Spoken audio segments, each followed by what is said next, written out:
going to be launching a tasty pastry. It's a low-carb Pop-Tart. It's got 3 to 4 grams of net carbs, and we love this show. This is our best place to be in LA.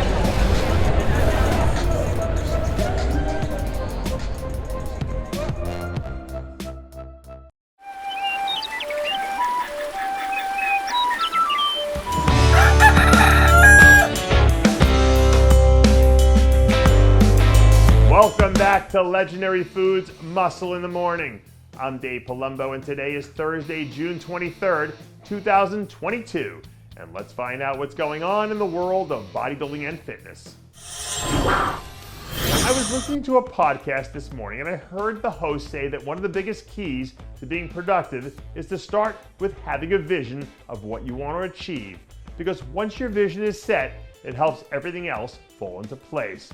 So if you're watching these clips of Big Ramy on the screen and you've been paying attention to the action that he's taken over the last few weeks, then it should seem pretty obvious that he has his vision component locked in right now. During these last 2 years of his Olympia run, he hasn't typically been visible this early with his training, which can mean one of two things. Either this is a blip on the radar and he's just trying to push out more content, or he's trying to send a message to everyone else in the field. And if you're a Ramy fan, you should keep your fingers crossed that the answer is the latter and not the former. In this moment, it looks like his vision is crystal clear, which is exactly where he needs to be if he's going to make it 3 in a row. Have you heard the expression, believe none of what you hear and half of what you see? Because even if you don't want to believe the rumors about Ramy Buendia making a comeback in the men's physique division, and you're dismissive of some of the content that he's put out over the last few months, when you see the shape that he was in to guest pose at the IFBB Chiru Classic last weekend, it makes it harder and harder not to believe, to tune out the noise. Jeramy's gone on the record over and over again about his desire to compete for the men's physique title once again. And if you're one of the die-hard Ramy Buendia fans, this clip should make you excited. Because now he's at the point where he actually looks like he's almost back to where he was a few years ago when he was at the peak of his powers.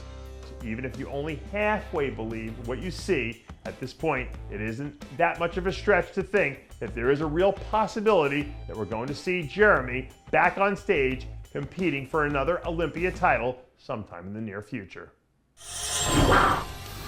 If you're an investor or someone who pays attention to the markets, well, then you already know that we're in a bear market right now, which means that this is the time to make some strategic investments in companies that you want to buy and hold on to for the next 10 years or so. And if you can invest in athletes the same way that you can with companies like Apple and Google and Amazon, how many of you out there would be willing to load up on stock in someone like Blessing Awodibu right now? After the way he started off the season, you can make a strong argument for him being one of the best values in open bodybuilding right now.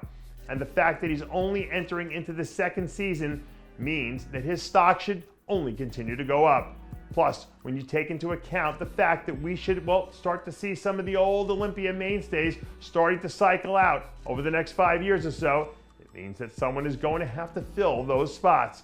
So if he continues to improve at this pace and prove that he can consistently perform at the highest level, then this would be the perfect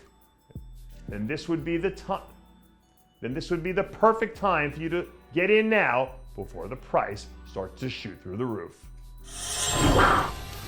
In his best-selling book, Good to Be Great, Jim Collins talks about the concept of the flywheel as it refers to business, slowly gaining traction one small move at a time until they eventually get the wheel rolling and have a major breakthrough.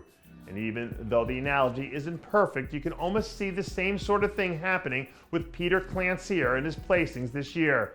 He looked good in his 5th place finish at the Cal Pro to start the season, and then he took a few weeks off to tighten things up, and now he's 3 weeks out from running it back at the Mr. Big Evolution Pro, where he should be getting some legitimate consideration as a true dark horse threat there. This is the whole concept of the flywheel in action. He's gotten a little bit better day by day, week by week, and now he's in a position where he might be ready to have a major breakthrough. Because if Petar Klancir shows up locked and loaded, everyone else in that lineup is going to be in for a rough night. And that does it for yet another edition of Muscle in the Morning. I'm Dave Palumbo, reminding you to always be true to your passions and make sure to follow us on Facebook, Twitter, and Instagram.